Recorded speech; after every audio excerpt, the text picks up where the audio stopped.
నమస్కారం. రేపటి విశిష్టతని ఇప్పుడు చూద్దాం. రేపు 27వ తారీఖు ఏప్రిల్ నెల 2025వ సంవత్సరం ఆదివారం. శ్రీ విశ్వావసునామ సంవత్సరం ఉత్తరాయణం వసంత ఋతువు అశ్విని కార్తె.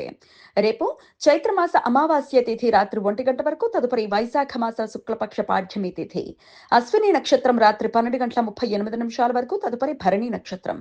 ప్రీతి యోగం రాత్రి 12:38 వరకు, తదుపరి ఆయుష్మాన్ యోగం.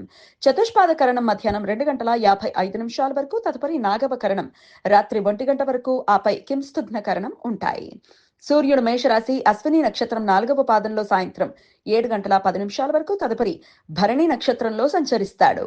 చంద్రుడు మేషరాశిలో సంచరిస్తాడు.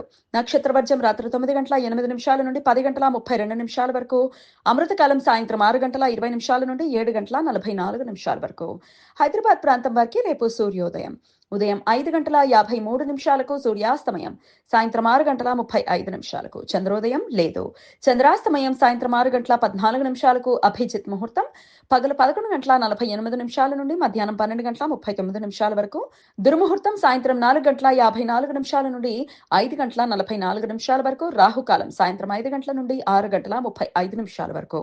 గుళిక కాలం మధ్యాహ్నం 3:25 నుండి సాయంత్రం 5 గంటల వరకు.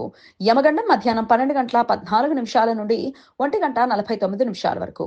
రేపు చైత్ర అమావాస్య, కొత్త సంవత్సరంలో వచ్చే మొదటి అమావాస్య. రేపు దర్శ అమావాస్య. పితృదేవతలకు తర్పణాలకు అనుకూలం. రేపు అన్వాదానం. వైష్ణవులు ఉపవాసం ఉండి ఎల్లుండి యజ్ఞం చేస్తారు. రేపు పిండ పితృ యజ్ఞ. సహజంగా ప్రతి అమావాస్య తిథి రోజు పితృదేవతలకు శ్రాద్ధ విధులను నిర్వర్తించడం సాంప్రదాయం. రేపు పితృదోష బాధలు ఎదుర్కొంటున్న వారు తమ పితృదేవతలను సంతుష్టులను చేయటానికి అత్యంత అనుకూలం. ఆదివారం అశ్విని నక్షత్ర కలయిక ఉండటం వలన సర్వార్థ సిద్ధి యోగం రేపు సూర్యోదయం నుండి రాత్రి 12:38 వరకు ఉంటుంది. ఈ యోగ సమయంలో ముఖ్యమైన పనులు ప్రారంభించడానికి అనుకూలం. అశ్విని నక్షత్రం 27 నక్షత్రాలలో మొదటి నక్షత్రం. ఈ నక్షత్రం నుండి మేషరాశి ప్రారంభమవుతుంది. అశ్విని నక్షత్రానికి గ్రహ ఆధిపత్య దేవత కేతువు, సంరక్షకుడు అశ్విని కుమారులు.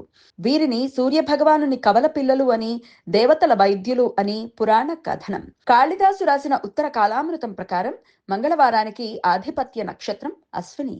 ముహూర్త నిర్ణయ విషయంలో అశ్విని నక్షత్రానికి శుభ నక్షత్రంగా అధిక ప్రాధాన్యత ఉంటుంది.